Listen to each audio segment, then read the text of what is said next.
So according to police and news reports across the Bay Area, groups of men posing as contractors were targeting homeowners, especially elderly homeowners, which I'm like, listen, children's and elderly, you're going straight to hell. You going, no stops. Do not collect whatever in the Monopoly game. You're just going to go straight to hell. Well, hello, and welcome back to another episode of Chicks in Construction. I'm your host, Mickey Paradise, and this is my illustrious co-host. Hi, I'm Jessica Abreu. And listen, this is the podcast where we try to break down some construction shenanigans. All the shenanigans. And we try to educate you, the viewer, who is either a homeowner or a future homeowner, or honestly just likes the drama. Because there's a little bit of that. And the purpose of us sharing these stories is so in the event that you were ever experiencing home renovation and somebody's acting a fool, if you will, you'll know, oh, wait, this isn't normal behavior because I saw it on the Chicks in Construction podcast. And for that, you're welcome. Listen, we're not recording on our normal day. And I'm not going to lie to you. I'm not at 100%. Okay, I'm trying real hard to keep my eyes open. Just like it's a Saturday, and Jess and I have literally never once recorded on a Saturday, and now we know why.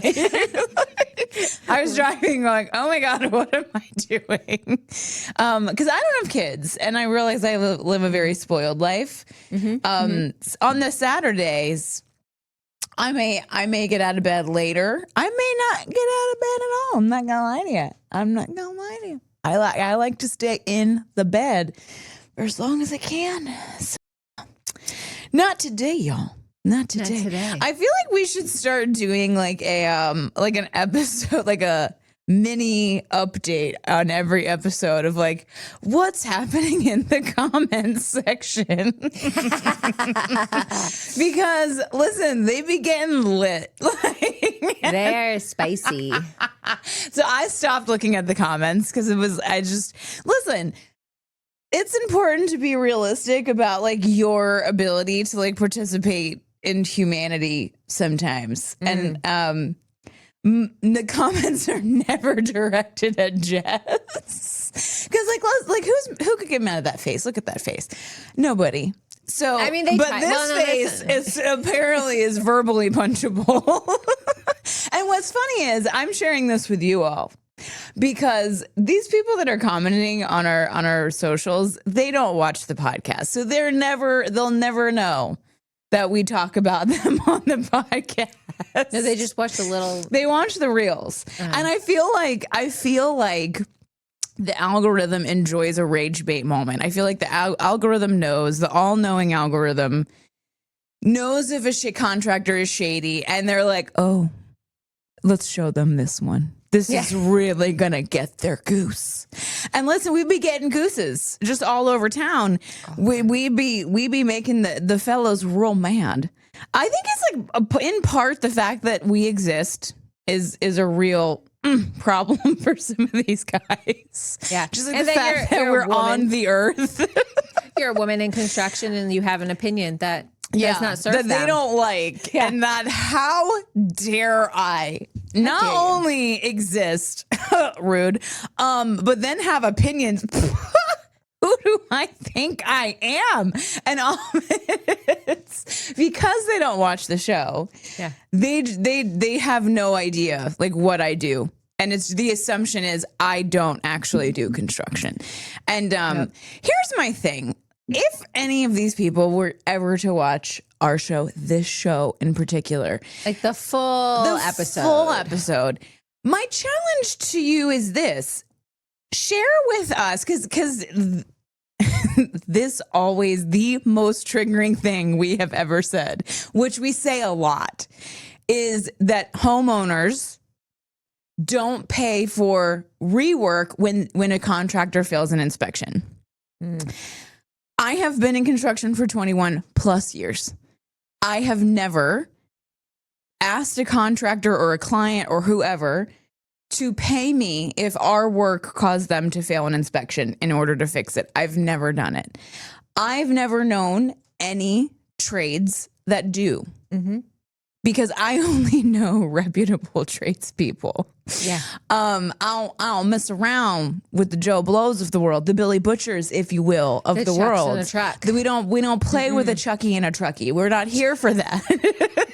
Chucky and a truckie. A Chucky and a truckie. I'm not down with it. You know, I mean, I don't even know a dude named Chuck, so I don't play. So I've never experienced a reason why it would be a homeowner's responsibility to pay for you failing an inspection. Can't think of a good one. No. Now I can think of a whole lot of bad ones because you double dipping. Because I know full well you're not turning around to your plumber and expecting him to do that work for money. You as the general contractor are like, you failed that inspection, I'm not paying you to fix it. But then you turn around and you charge the homeowner. So you double dipping. You dipping it in both hands. And listen, do what you want with whatever you're doing with your sticks. But I'm just saying, I'm probably going to call it out on the podcast. And if it makes you real mad that somebody is here saying, hey, homeowner, if somebody does their job incorrectly, it's not your responsibility to pay for it. If that makes you mad, hold on. Buckle up. We're going to say some other stuff that's going to make you real mad. It's not going to go well for you here. Yeah. And so we're aware that these people in the comments section don't watch the podcast. But man, do they make the algorithms serve us up to literally everyone. Like there were several times in the last week that Jess was like, wow, you should probably not go to any of our social media channels right now because we're trending, but not in a good way. I was like, noted.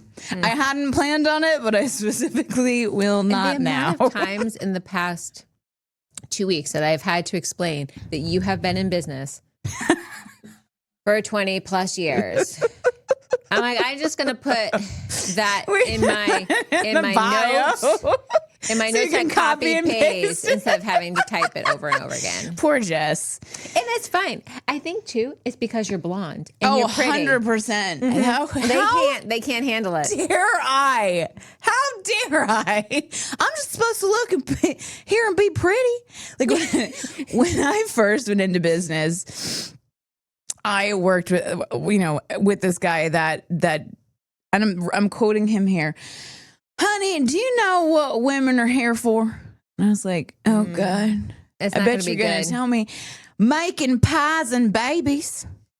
Making pies and babies. And I was like, I don't know how to cook. Lord have the mercy. I was like, sir, I will make you a pie with arsenic in it. Let me just admit my crimes right now. If I'm making you a pie, I'm poisoning you. Should make a pie like they did on The Help. Oh, yeah. Eat my beep. So yeah, I feel like update of the week, if the comment section is spicy. So spicy, I don't know how spicy it is because I don't look. Which I think honestly brings me more joy. To think that they think that I'm over here just crying my eyes out about these nasty comments. And I'm like, honey, I didn't. And I'm not going to lie. It's not because I'm like, at a level, I'm not here. I'm not like an elevated. I'm not like namaste. I don't read the comment section. I'm just real busy. I'm not above reading your comments and responding to them. Just unlike you, I have a life and it's pretty robust and I don't have time for the comment section. But listen, I appreciate the fact that all these men do have a little extra time, and it might be because hopefully we're affecting their revenue stream. I mean, listen, my hope is all of your people are subscribers, your potential clients, and they know, oh no, Billy Bob, we don't pay for Rework because we watch the chicks in construction. I hope I affect your money. So just know I'm not losing any sleep over it because I literally didn't read about it. But Jess did let me know that you guys Yeah, I responded to a few of them, and then I was like, "Oh, this is exhausting. I don't have these dudes are the worst. patience for." And then, like, part of me is like, "You're an idiot. Yeah. You don't respond to an idiot because it never goes well." No. So I just read them, and I'm like, "Ha." You're funny. Like, she used to send me screenshots, and then she stopped doing that because it would make me so pissed off. I'd pull to the side of the road and be like, okay. And then it was getting nowhere real fast. But I will say they clearly didn't get too bad because Jess will block you. She will, there's a point where I'm just like, where she's like, okay, you're done. You're just blocked. Annoying. So there's that. Also, for the record, Jess has a short-term rental property over at the beach in North Carolina, which she set up with absolutely no complaints. She told me stories about it, but it was just like, oh, it was easy breezy. Yeah, we got it done in like a month, less than a month.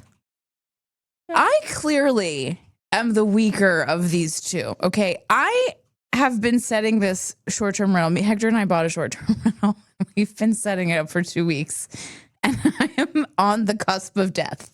Like, there's not enough hours in the day. Everything hurts, and I'm dying.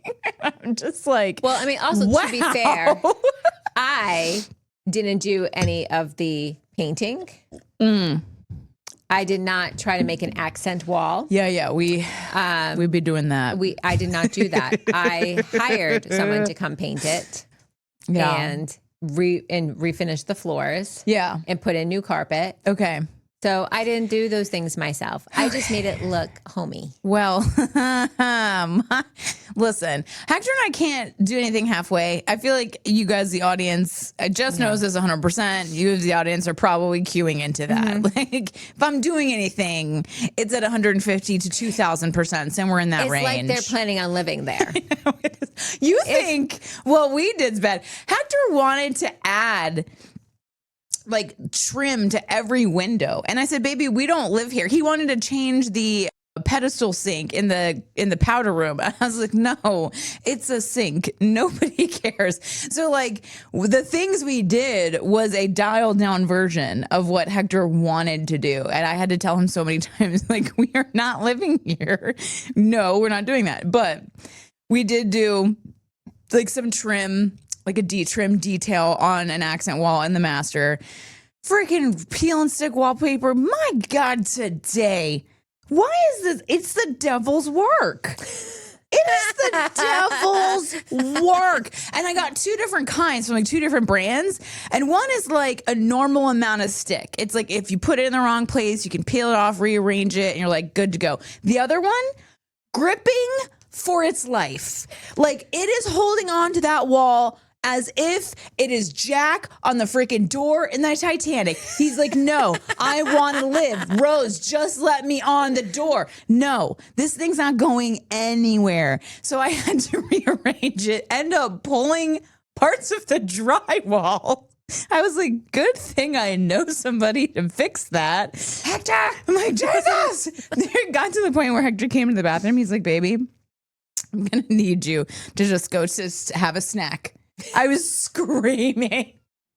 It was not my best moment. So yes, like so I don't think I sent you like the latest addition to Hector's. So we built a little wall because we put in an electric fireplace. Yes, I saw that. And so we kind of did like a bump out so we could like make the electric fireplace flush. And then Hector got all this trim from one of the jobs we're on.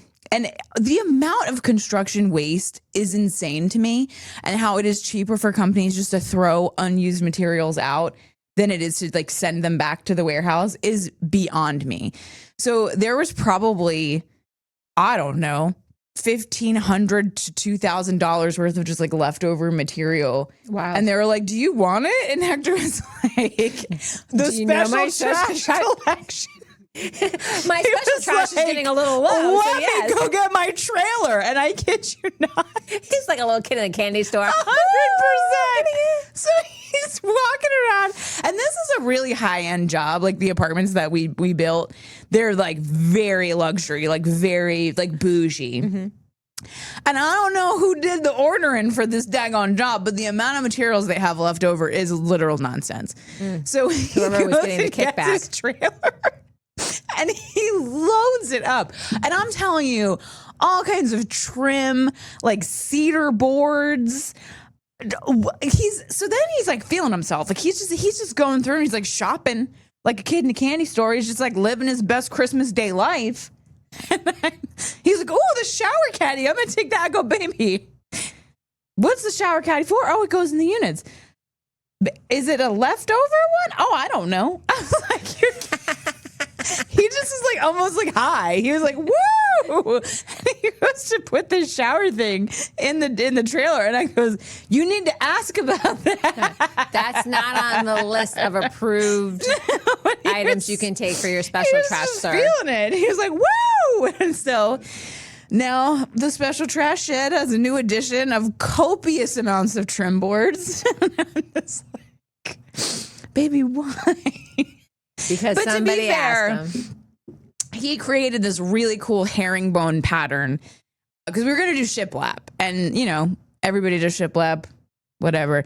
He took so much time because we only had like after work a couple hours, so it took him days. But like I'm telling you, like these really meticulous cuts and it looks so good. And he painted it black. And it looks so good. And I'm just like, wow, you are a magician, sir. Like, special trash magician. So I'm not, it sounds like I'm complaining. It does. I hear me.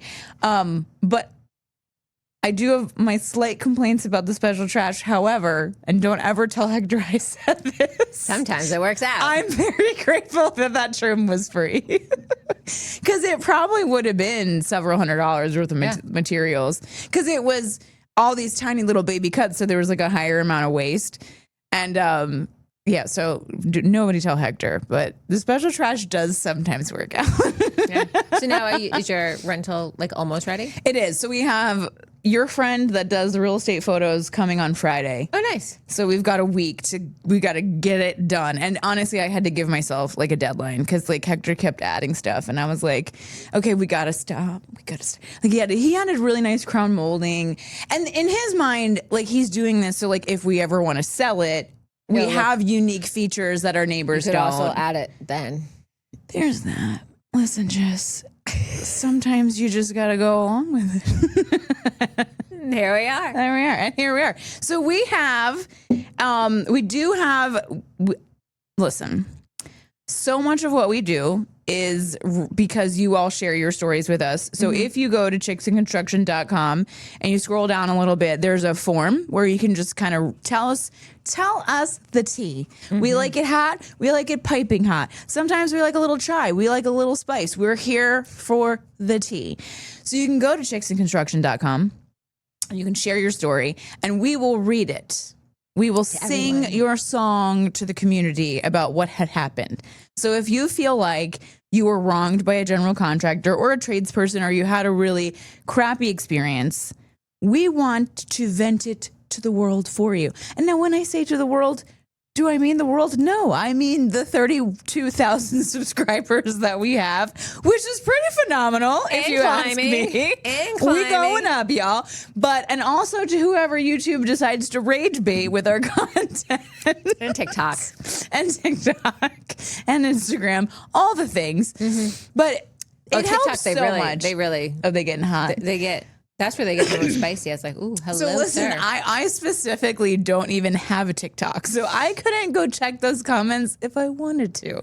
But listen, at the end of the day, it helps the algo. Yeah, so go that's ahead, what we're here for. Get spicy up in there. But so that is the kind of the premise of the show, is we want to help you help other people to not have the same experience that you had. And literally everybody that writes in, the reason why they're sharing the story is if somebody can learn from their mistakes and somebody can learn from the things that they kind of learned the hard way, they are happy to share that because learning the hard way is overrated. Okay, we're getting so good at that. We're getting so good. Watch out, we're coming. So this is not a story that anybody wrote in. From time to time, we have to do some fillers, and so we create. We have a curated list of ridiculous stories of shady contractors, and this is one of those. And this is kind of about a traveling, and we've heard this before. Stories about like traveling contractor scams and like people who kind of go from state to state, in some cases country to country, scamming people, like claiming knocking on your door. Yeah, knocking on your door. So we're gonna get into it now. This does give me tone instructions, and it says in a slow and serious tone. Because guys, I feel like the scripts have helped. I feel like it helps help us land the plane a little bit better. So at least one of us. Jess, not me. Jess has to sometimes be like, Mickey, land it. We're coming in. In my slow and serious tone, imagine someone knocks on your door. Dun, dun, dun. And they tell you they were just working on your neighbor's house. And while they were up there, they noticed something dangerous. Your roof is failing. Your chimney is unsafe. Maybe there are animals getting inside. Maybe the structure is rotting. And then you say the thing designed to make, and then they say the thing designed to make you panic. This needs to be fixed immediately. Now, imagine that person isn't a contractor at all. Shocking. I can't even believe that a licensed contractor doesn't go door to door offering their services to people who did not ask you to come onto their property. Right. And I'm going to say, I've never had somebody knock on my door and try to sell me something legitimately.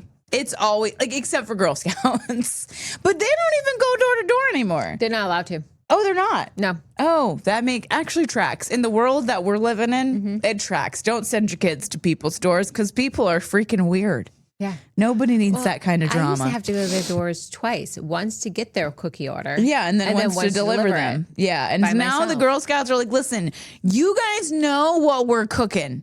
You want it? We'll be outside of the Walmart Thursday, Friday, and Saturday. And if you don't want it, we're going to make you feel bad about your life choices. So other than allowing Girl Scouts that have actually never come to my door, I've never had anybody come to my door to try to sell me something legit. Like, it just hasn't happened. I've had people put like flyers in my mailbox that says, hey, we're replacing your neighbor's windows.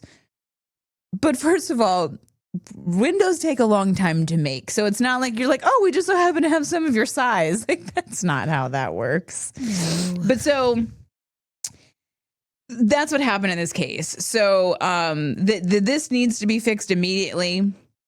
And they're not actually a contractor. And it's part of a giant scam ring, traveling from neighborhood to neighborhood, looking for homeowners to exploit, because according to investigators in California, that's exactly what happened in this case. And some of the homeowners lost hundreds of thousands of dollars. So we're going to get into the scam. Technically, yeah. We need one of those, like, those things that makes the dun-dun sound. Have you seen them? No. It's like this little, it looks like the thing you hit with a gavel. Yeah. And it comes with a little baby gavel, and you hit it, and it plays the, like, Law and Order, like, dun-dun. We need that. That and the little mini violin. We'll have so many props to make just the most delightful sounds. Oh, God. Sorry, guys. Lord. It's Saturday. What do you want from me? So according to police and news reports across the Bay Area, groups of men posing as contractors were targeting homeowners, especially elderly homeowners, which I'm like, listen, children's and elderly, you're going straight to hell. You going, no stops. Do not collect whatever in the Monopoly game. You're just going to go straight to hell. There's just nothing. Your Southern's coming out. Listen, straight to hell. I'm saying it. I can't. I mean, to be fair, if it's like a Mr. Burns type of old person, which you probably don't know who that is, it's on The Simpsons. He's a crotchety old rich guy. Fine, do what you want with the Mr. Burnses, but leave the like sweet old cookie making ones alone. The ones making pie? Yes. I don't care what kind of pie they're making, a shit pie, a regular pie. I don't care. Leave them alone. All right. I'll get back to the script now. Their approach was almost always the same. They would show up unsolicited, usually in a truck, probably with the name truck, usually wearing work clothes, and they'd say, "We're already doing work nearby." Which sounds so trustworthy. Yeah, which I'm just like, of course you are. Please knock on my door in your knockoff Carhartt. That's a thing too. Carhartt, which is a construction blue-collar working person clothing brand, has been corrupted by the youths. And now it's like, you see these like straight up yuppies wearing Carhartt. And like, if you actually own Carhartt gear for work and you see these people wearing... This is just rude. It is rude. It's disrespectful. I'm just like, no. Don't take those boots off right now. But listen, in some ways, I'm grateful that you think that our work gear looks cool. I will say, pick up a hammer and actually learn how to swing it, and you might feel cool. Just saying that. Just saying that. Sorry, off the script again. Oh, God. Here we go. So it did immediately sound... to the people who were affected by the scam, the fact that they kind of were looking the part helped sell the scam. So because it didn't feel random to them, they felt like they were local, that they were familiar, and they were legitimate. And then they started inspecting the house. The next part is what kind of makes this so manipulative. And we've talked about this a lot. They used fear. And they'd claim things like your roof is collapsing, your chimney is unsafe, there's water damage, animals are getting in, and your structure could fail. And that the goal wasn't to educate, it was to cause panic, which we have heard this in a lot of different stories, especially the ones that are really aimed at like the elderly or aimed at people who clearly don't know enough about construction, or they kind of see as an easy target, whereas they come in and they just try to create this panic and this fear. And so far, listen, we've only been doing this for just under 2 years. We haven't gotten any stories of the time my house collapsed on itself. We haven't gotten that story yet. No. If you have it, chicksandconstruction.com, please share it. We'd love to hear how your house collapsed on itself. But thus far, we have yet to hear that story of how just one day your house just fell in on itself. So they're using this urgency and this fear as a way to get you to make these decisions. And this is a tactic that some of the trusted contractors that we've worked with share a lot about how, you know, when somebody uses these high pressure sales tactics, or they're using these fear pressured sales tactics, that is a huge red flag and a great opportunity for you to say, oh, wait a second. I don't make decisions in panic mode. I don't make decisions out of fear. So thank you for sharing this with me. Please move on. But unfortunately, that is not what happened in this situation. So most contractors that are good, high quality ones, the ones that I've been talking to and stuff, they will always leave their potential clients with the proposal and tell them, you sleep on it, you think about it, you go ask somebody else and get numerous quotes so that you feel comfortable doing it. But whenever somebody is really making you panic, that is going to make you, and they're going to try to make you make that decision real fast so that you don't have time to think it through. Yeah. Anytime you don't have time to think it through, that's when you know you're making the wrong decision. Yeah. When you haven't had time to just be like, listen, let me do all the research. Let me talk to other people. If somebody's saying, listen, you can do that, but your house might fall in on itself. Thank you, sir. See yourself out. You know, it's just especially when they came to you, you did not seek them out. You did not ask them for their opinion. And they're telling you, oh my gosh, there's this, that, and the other, and it's catastrophic. And this could be really, really bad. It might be, and it might not be. But what we do know is you probably got at least 24 hours before your house just falls in on itself. Because again, we haven't got that story yet. Now, we've gotten stories where people's houses were condemned. We've gotten stories where people's inspectors were like, yeah, it's not the greatest.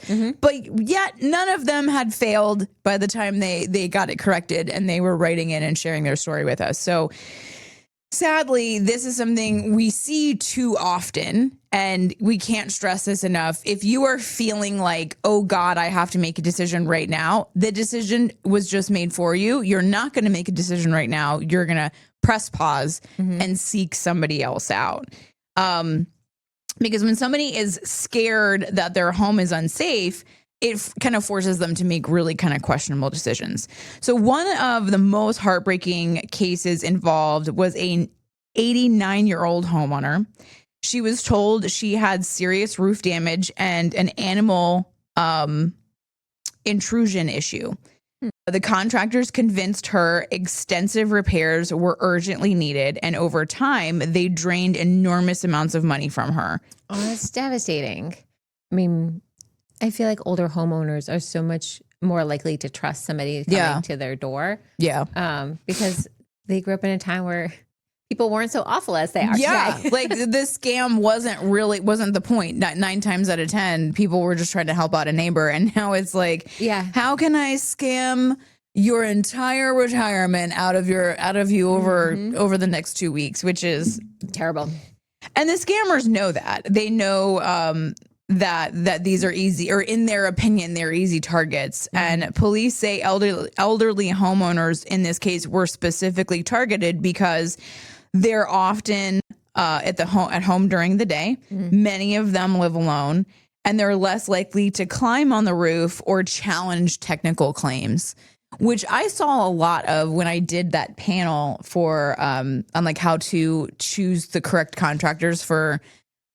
Despite the fact that the woman told me that she was not a senior, it was supposed to be for senior citizens.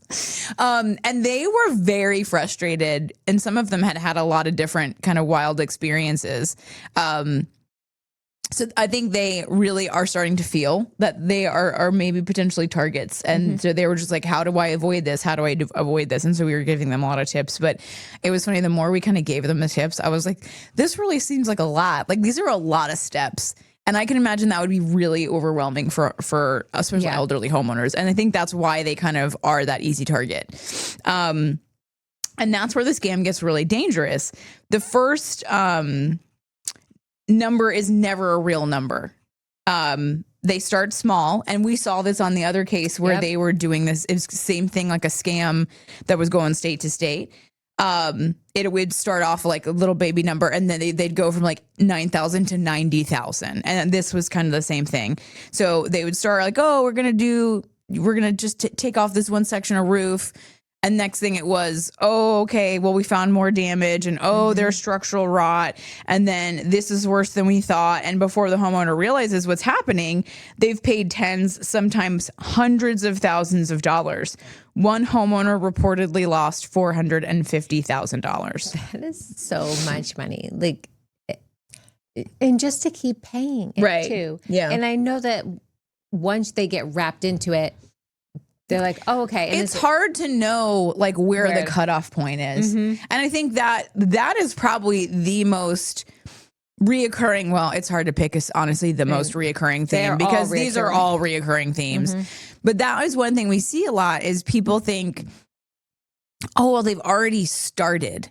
So if I stop them now, or if I push back now, they're not, they're not going to want to finish. And you're right.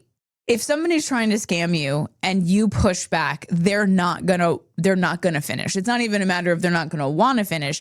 The second they realize that you're not the one or the two, okay, they're not here for it. They're like, oh, we're gonna go find some dum-dum that's not gonna push back, that's not gonna ask questions.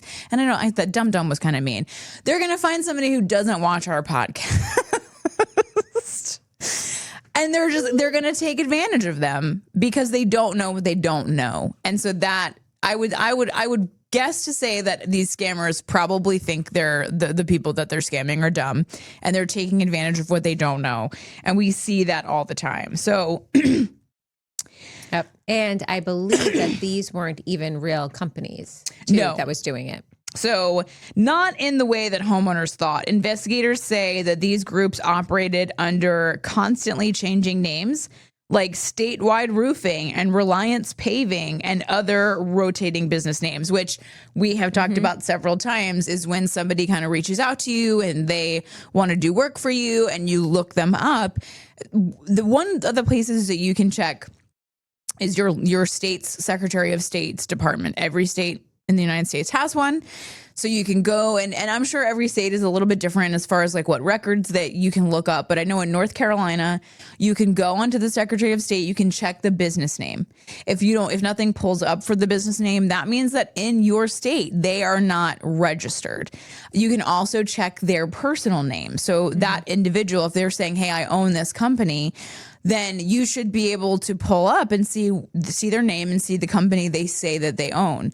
Now, if you pull up somebody's name and they have several different company names, kind of under the same genre, but they're all a little bit different, that's actually a huge red flag. That doesn't mean they're a big company. It means that they've had to change their company name several times, probably because they had outstanding debts or probably because they had really bad reviews or either way, it's a red flag. It's sus. You want to investigate it more. They shouldn't have multiple names under their personal name. Like they shouldn't have owned almost the same company, but in like, oh, one letter was different or one word was different. That's suspicious.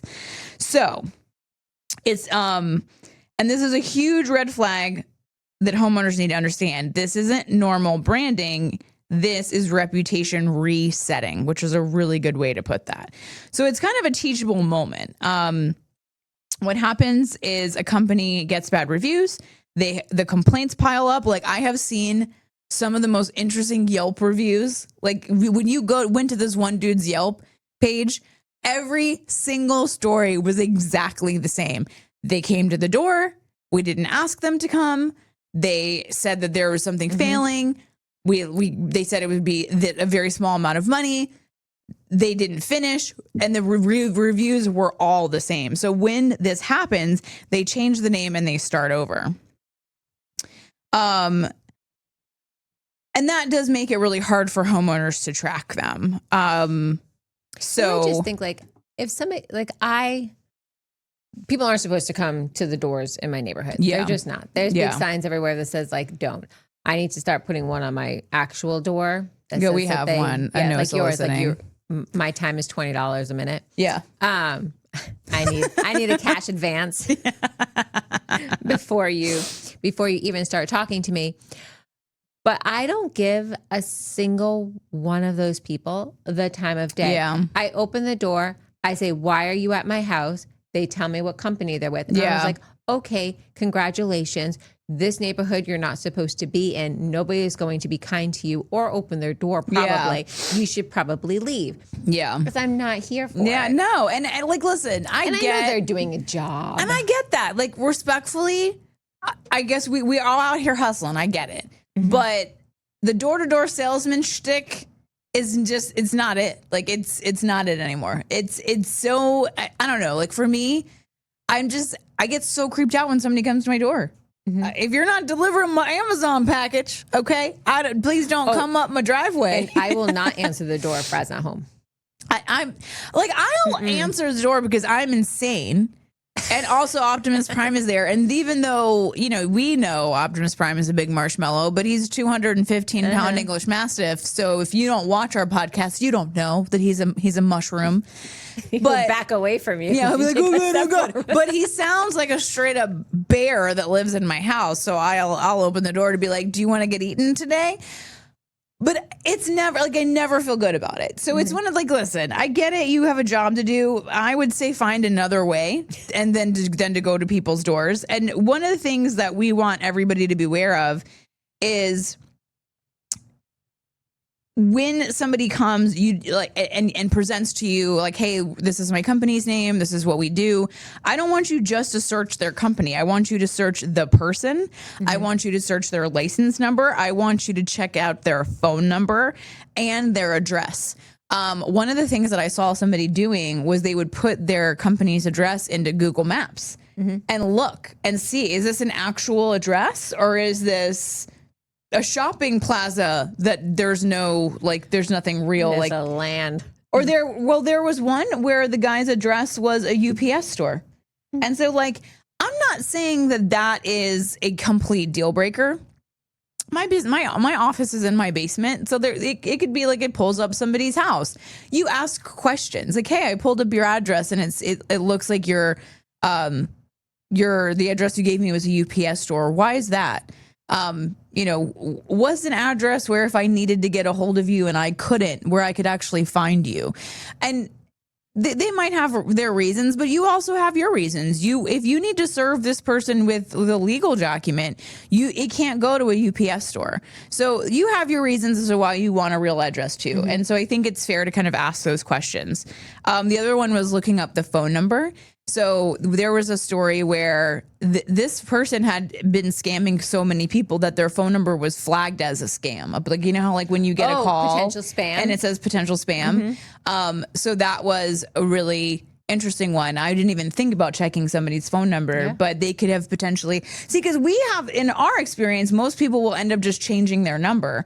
So I didn't even think about like, oh, you should have the people check their number. But that was a really good one because it led to some kind of forum where all these people had put in stories and I was like, oh, I didn't even think to check phone numbers. Yeah. That's crazy. Yeah. But the urgency part really bothers me. Yeah. So that's how they created pressure. Yeah. And then the homeowners feel trapped. Like when you think that like everything is doom and gloom and stuff, and they're like, you got to do it now. You got to do it now. Like that makes you feel trapped. And that seems intentional. Real contractors educate, scammers pressure. Legitimate contractors will say, get another option, like Jess said previously. And scammers say, you need to decide right now. And I cannot stress that enough. Like, obviously, I'm not a framer. So I've never been in a situation where I'm like, you need to make this decision right now. But I don't think I've met anybody that's like, you need to make this decision right now. Like even my nephew who owns an HVAC company, they're like, hey, listen, your motor's probably going to go at some point. Take some time to think about it. This is the cost to fix it. And he'll always say like, it could break tomorrow. It could break in a year. We have no idea. Yep. But that's a kind of contractor that's like, okay, you can trust that. If they're giving you options, they're saying, listen, take some time with it. It might go out in the time that you're making the decision, but it's okay. If it goes out, just call us. That's something that you can trust. When somebody's like making you feel like you have a gun to your head, like you have to make that decision right now or your house is going to explode. This isn't Lethal Weapon. Okay. All right. Just buildings aren't just going to explode. Everybody calm down. It's like when you go to the doctor too, like you always want a second opinion, like same thing. Yes, 100%. So eventually police departments across California began noticing patterns. Same tactics, same scripts, same types of victims. Authorities warned homeowners about these scams, that they were becoming increasingly organized and mobile. An investigators believed some groups were operating across multiple counties and states. It's terrible. I know. And I think like I'm never going to fall for this. And you listening right now or watching, you might think that like you're never going to fall for that. But honestly, like they are trained and use certain kinds of psychology. Yeah. And that's how it happens. And they know their targets. Like they're going to hit on all of your weaknesses. Yeah. And that's something to look for. And they use fear and urgency and like their authority, and they say things that confuse you, and that you kind of puts you in this situation of like fight or flight. We're like, oh my gosh, I have to decide right now. And again, we can't stress this enough. They're betting on that you're going to be emotional and then you're going to make decisions from that from that place. And so what we're saying is whenever you feel yourself panicking or, oh my God, I have to make a decision right now, that helps you make the decision to just press the full blown stop button. Like we're absolutely not playing this game of my house could explode. It could collapse. You know, also pigs could fly. Also, I mean, you know, like I thought the sky was falling. That's right. I could win the lottery. A lot of couldas could happen. I'm just saying. And let me tell you, the second I win the lottery, I'm buying one of those buses and I'm just going to transport dogs around. We have one in our neighborhood. We have a little dog bus that comes to pick up one of the dogs in our neighborhood. And it is every time I drive by it, I'm like, second I win the lottery, this will be my life. And that was a genuine side note. I really thought you were going to go collect seashells everywhere. That's fair. I mean, it probably will be both. It'll be a little bit of dog hustling and a little bit of seashell hoarding. Because honestly, I talk a lot of crap about Hector's special trash. You should see the amount of seashells I have in my house. I display them lovely, but they're overflowing. It's a lot. So let's talk about some of the red flags. And this is the same as last time. It is unsolicited contractors. So if someone shows up unexpectedly saying they notice damages, it is a full stop moment. I think Jess said this perfectly the last time we had a story like this. You know, she said, if somebody came to my house, I would say, thank you so much for letting me know. Have a great day. And she'd call somebody else because call somebody who actually does that. I know. Yeah. Does that work? And it's like, it's one of those things where it's like, maybe they are right. Maybe there is a problem. But unfortunately, in the construction environment that so many shady contractors have created, it is a full-blown stop. Thank you for letting me know. Have a great day. See yourself out. Yeah, because that is one of the biggest contractor scam indicators that there are. Somebody just showing up unsolicited at your house. Yeah, and telling you something's wrong. Yeah. And they use that urgency. Yeah. That's things having to happen immediately. That is another red flag because nothing has to happen immediately. And real contractors explain options. Real contractors say, hey, listen, this could be a major issue. This could fail. Here are the things that you should look into doing right now. You should definitely reach out to this person, this person, this person. Like a structural engineer, somebody to help you understand, to feel like, hey, this isn't just coming from me. That I've never met a contractor that was legitimate. That wasn't like, no, I have a team of people that will explain this to you, or I'll give you numbers. They don't even have to be my people. I'm happy to help you find people to make you feel comfortable about the repairs that we're suggesting. But almost never is somebody that's knocking on your door going to also give you those options. So the third red flag is constantly changing company names, which I feel like we've already discussed this perhaps ad nauseum, but please check into that. Somebody having multiple company names that are just slightly different. Or like there was one where they would add and sons. So it was like something and sons, something and sons. So they had multiple companies where they would have the one name and then they would add and sons. And they did that about 4 different times. So I don't know what that looks like to you when you're looking at it, but we want you to know that that is a red flag. Yeah, just look them up. And escalating costs mid-project, like something should not go from $5,000 to $50,000 overnight. Like, no, that's all not. of a sudden there shouldn't be that much. Yeah, like damage. unless your house did in fact implode, that jump is a bit extreme. Very. It is a bit extreme, and that's a manipulation tactic that they use.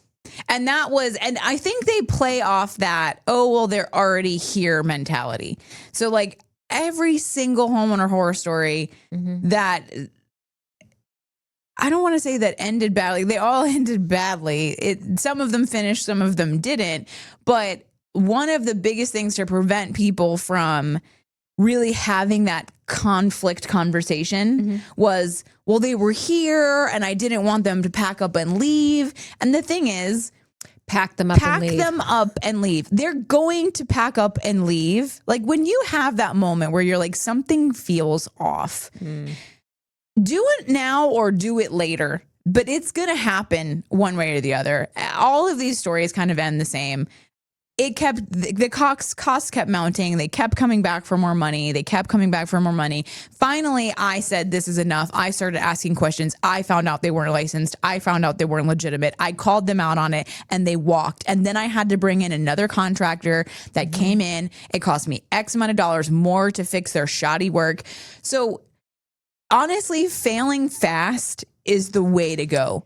It's going to save you some money. It is going to save you some money. Just realizing, okay, this isn't what I was expecting. This isn't going the way that I want. I'm not having successful communication with the contractor for them to understand that, no, Johnny, I'm not paying for you to reinstall the shower pan that you installed incorrectly in the first. I'm not paying for that twice. That is the first moment where if you don't pay for it, they might walk. They really might. And that's the best thing that could happen to you. And you just have to go out, take what you learn from that, find a contractor that's licensed, somebody that has a reputation as a reputable contractor, and move on. But yeah, like I get it. But at the end of the day, it's going to hurt less now than it will later. So how do you protect yourself? If someone approaches your house unsolicited, never sign anything the same day. Definitely get another opinion, get an inspection, reach out to somebody who does the work that they say is the problem, have them come and look at it. You never take that first initial bid. And I do think that roofers do this more than other trades. Like if there's a hailstorm, this is something Bailey from Cadmus Construction, who was on the show a while ago, who's a roofer, was saying that when a storm hits, these chucks and trucks will drive around and they'll say, oh, you have hail damage on your roof and blah, blah, blah, blah. And people are like, oh, I didn't even know that. Listen, if somebody comes and tells you have hail damage on your roof, call a roofer and get a second opinion. And at any time they're trying to get you to sign in that moment, it's never a thing. So never sign the same day, get another inspection, verify licensing independently, search for court records, and never trust that pressure tactic. The other thing I would add to that is search the requirements for the work that they're trying to do in your area. So one of the things that I've been doing is using AI to say, hey, I'm in this county, in this state. I want to do this work on my house. Do I need inspections? Do I need, what do I need to know about hiring a contractor? You would be shooketh at the quality of the information that I have gotten back that has been so unbelievably helpful. So I cannot recommend enough that you guys going out there and kind of using the resources that are out there. Yeah, absolutely. So this story is scary because it starts with something so simple, just a knock at the door. Yeah. And that's the lesson. So it's the most dangerous scam. They don't always look dangerous. Sometimes they look like someone just trying to help. And unfortunately, I just think we want to trust each other. We want to trust that the person coming to your door is helping you and is doing the right thing. And the thing about it is they might be giving you good information, or they absolutely might be trying to scam the bejesus out of you. So the move is, hey, thank you so much for the information. Listen, I'm not gonna lie. I will lie. I'll lie and be like, yeah, my brother's to be perfectly honest, though, as big as Hector's family is, we're all in construction. I probably do have a brother that does literally X, Y, and Z. But if I were you and you felt that high pressure and you felt like, I would just be like, oh yeah, my brother's a roofer. I'll call him. Thank you so much. See yourself out. It's one of those ways, how can I get you off my front porch? Oh, my father's a roofer. Pick a family member. Pick somebody. And just be like, my neighbor. I'll reach out. I'll let them know. I never pay full price for roofing, but thank you so much. One of those things. And this is the point of the podcast, is these stories happen over and over and over again. And the more you guys share your stories with us, the more we can share your stories with everybody who watches, so that less people get taken advantage of. So many people that do write in say, I wish I had known your podcast existed, or I wish your podcast did exist when this happened, because I had no idea that this wasn't normal. I had no idea that this was a really classic scam. scam. I had no idea that I needed to check for licenses and that I could check if somebody had judgments against them, or that I could check if somebody's company was registered with my Secretary of State. I get it. These are things that people don't even think about. No idea. And I feel like we've learned since we started talking about this, we've learned of all the ways. Like we learned on this story, like checking somebody's phone number, seeing if anything weird pops up with that. Yeah. So it's a process, y'all. But if you have had a very unfortunate story that you want to share with everybody, we want your story. So if you would go to chicksandconstruction.com, scroll down a little bit, you can find a little forum where you can share your story. Jess will keep you anonymous, even if you tell us your full name, because she's not about that life. Yep. So you're good. You're protected. Don't worry. And we appreciate you for sharing. So Jess, where can they find us on the socials? Yeah, on Facebook, Instagram, and LinkedIn, it's at Chicks and Construction Podcast. On TikTok, it's at Chicks and Construction. So like and subscribe, guys. We appreciate you. The channel is growing. We want it to keep growing so that more and more people can hear these stories and avoid the scams, because learning the hard way is, in fact, overrated. And we'll see you guys next time. Bye.